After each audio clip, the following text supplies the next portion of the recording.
Ladies and gentlemen, what's up everybody? My name is Dana Harris with Young Gurus Math Tutoring. You know why I'm here? To drop some more math jewels. So, here we go.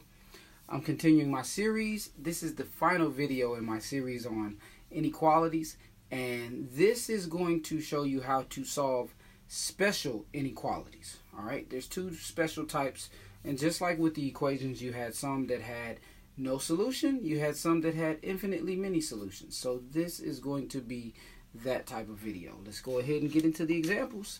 Example 1, I have -2 times the quantity 6 plus t is greater than or equal to -15 minus 2t.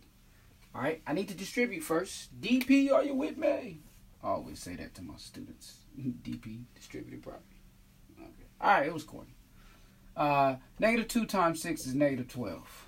-2 times t is minus 2t, greater than or equal to -15 minus 2t. I need to get the variables by themselves. I'm going to take, let's do something different. Add 12 to both sides first. Alright, notice I put it under 15 because those are like terms. Those cancel, bring down my -2t. -15 plus 12 is -3 minus 2t. I hope that's right. Nah, just playing. And then now I need to take this -2t to the left side. The opposite of it is adding 2t plus 2t there. Now, we have a problem, Houston. This is 0 because they're opposites. Is greater than or equal to -3. Okay? Those cancel, those cancel. So 0 is greater than or equal to -3.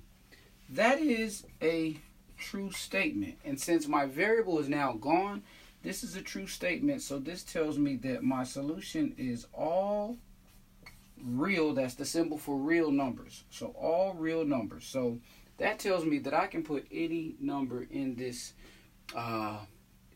inequality and substitute it for t, and I will get a true statement. Alright, so notice this is a true statement. 0 is greater than or equal to -3, so that tells me all real numbers. Let me write real numbers out. Okay, so all real numbers is my solution. Okay, alright.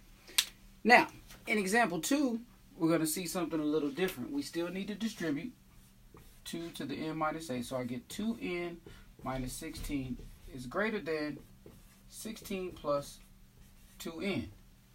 Well, subtract 2n, and that cancels, Alright, notice 2n minus 2n is 0. 2n minus 2n is 0. So now I'm left with -16 is greater than 16. That is a false statement because -16 is not greater than 16. So since this is false, that means there is no solution. Alright, no solution means there's no number that we can put in place of n and substitute it and get a true inequality. Thank you so much for watching this video. Those of you that have been watching my videos and supporting what I'm doing and my vision, thank you so much from the bottom of my heart. Do me one more favor, though, for all the old people and the new people. I want you to do me a favor. Go to Instagram and follow @YG Math Tutoring. Got some great stuff that I keep posted on that page. As well as I'm going to start some Instagram TV pretty soon. Just as soon as I get these video sizes right. Also, go to Facebook, like the Facebook page, Young Gurus Math Tutoring. And last but definitely not least, do me a great big favor. Help me help students all around the world who are struggling with mathematics. Help me by subscribing to this channel. Every Monday I release videos to help students like you who are watching this and parents like you who are watching this video. And just remember, when you think of math, think of Young Gurus Math Tutoring. Dana Harris. I've got the solution to your math problems. Thanks for watching.